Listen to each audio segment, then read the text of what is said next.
2 बच्चे और पत्नी गीता को सोता छोड़कर एक रात रामू गांव छोड़कर कहीं चला गया। सुबह जब गीता सोकर उठी और रामू को घर में नहीं पाया तो उसका दिल जोर जोर से धड़कने लगा। उसने सोचा कि शायद रामू खेत पर होगा।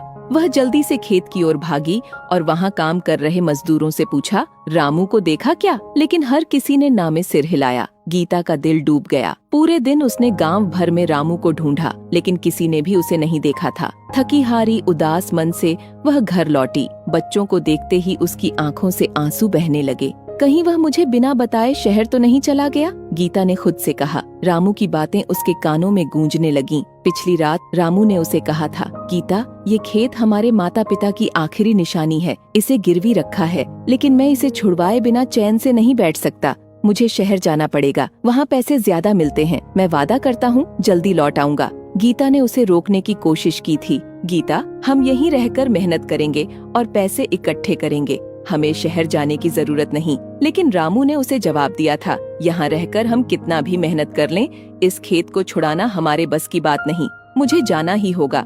शहर की कठिनाई और गीता की प्रतीक्षा। रामू ने शहर की ओर रुख किया। उसने सुना था कि वहाँ मजदूरी का अच्छा पैसा मिलता है, लेकिन जैसे ही वह शहर पहुँचा, उसने महसूस किया कि यहाँ जिंदगी आसान नहीं है। हर जगह भीड़ थी और मजदूरी के लिए बहुत मेहनत करनी पड़ती थी। रामू ने एक निर्माण स्थल पर काम करना शुरू किया। दिन रात कड़ी मेहनत के बावजूद वह अपनी पत्नी और बच्चों के बारे में सोचकर बेचैन रहता।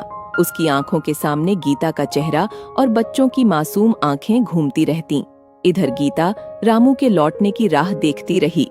उसने बच्चों को संभालते हुए खुद खेत में मजदूरी करनी शुरू कर दी।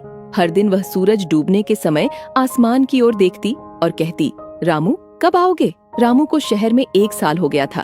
उसने हर रोज पैसे बचाए और आखिरकार इतना जमा कर लिया कि खेत को छुड़ाया जा सके। रामू जब गांव लौटा तो उसकी हालत कमजोर और थकी हुई थी, लेकिन जैसे ही उसने गीता और बच्चों को देखा, उसकी थकान गायब हो गई। गीता की आंखों में आंसू थे, लेकिन इस बार वह खुशी के थे। गीता, मैं अपने वादे के मुताबिक लौट आया। ये पैसे लो और अब हम अपना खेत वापस लेंगे, रामू ने कहा। गीता ने उसके हाथ से पैसे लिए और कहा, तुम्हारा लौट आना ही सबसे बड़ी खुशी है रामू।